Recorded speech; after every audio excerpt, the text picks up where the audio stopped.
How are you? Good. Period dramas are back in, or we can say they never died. And this was out, I guess, you guys were working on this way before Bridgerton, but now it's Hmm. got a resurgence now. So what's it like, obviously, creating a short and then making a feature film and coming out during this time period? Well, we always knew that we wanted to make the feature when we made the short. I think Emma always pitched it to us as a proof of concept. We just needed to remind the world that there was this appetite for stories like this told by people like us. And then, whilst we were still developing and financing the film, Bridgerton came in and reinforced that idea. It Yeah. was one of the most watched, maybe to this day, it's still one of the most watched programs on Netflix, proving that there was an appetite across the globe for stories like this told by people like us. Absolutely. So it's wonderful that that door has been like smashed wide open by such a successful production, and that we are furthering that conversation with our little romantic comedy. What about you, Frida? You coming on board not only as an actor but as an executive producer? I came on board as an executive producer because I knew there was some value that I could add in that position, and I'm hoping that it did.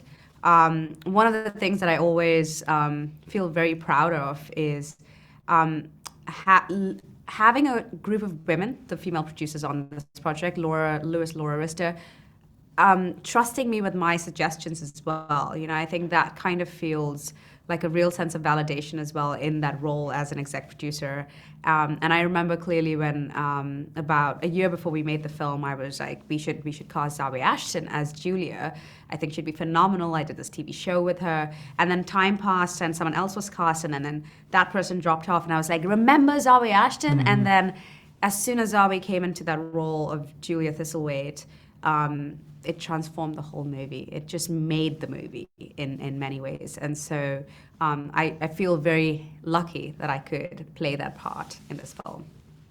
Because of social media and today's apps, you really couldn't have a Malcolm's list on paper. You know what I'm saying? We've got all of these groups out there in which people can decide what they want in life.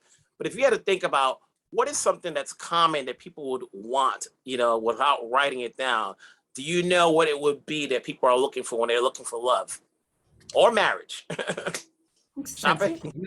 Sense of humor is a massive one. Sense of humor, yeah. Absolutely.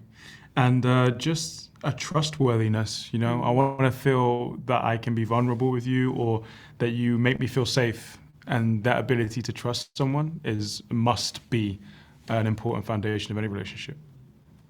But sometimes it's tough when you have to write it on paper with this list, you're looking for something like a tangible, something that's solid, as opposed to trust. Hmm. Trust comes when you meet the person, and then Sure. you have a conversation with them, but you never know these days with today's apps. you Catfish know is a real thing.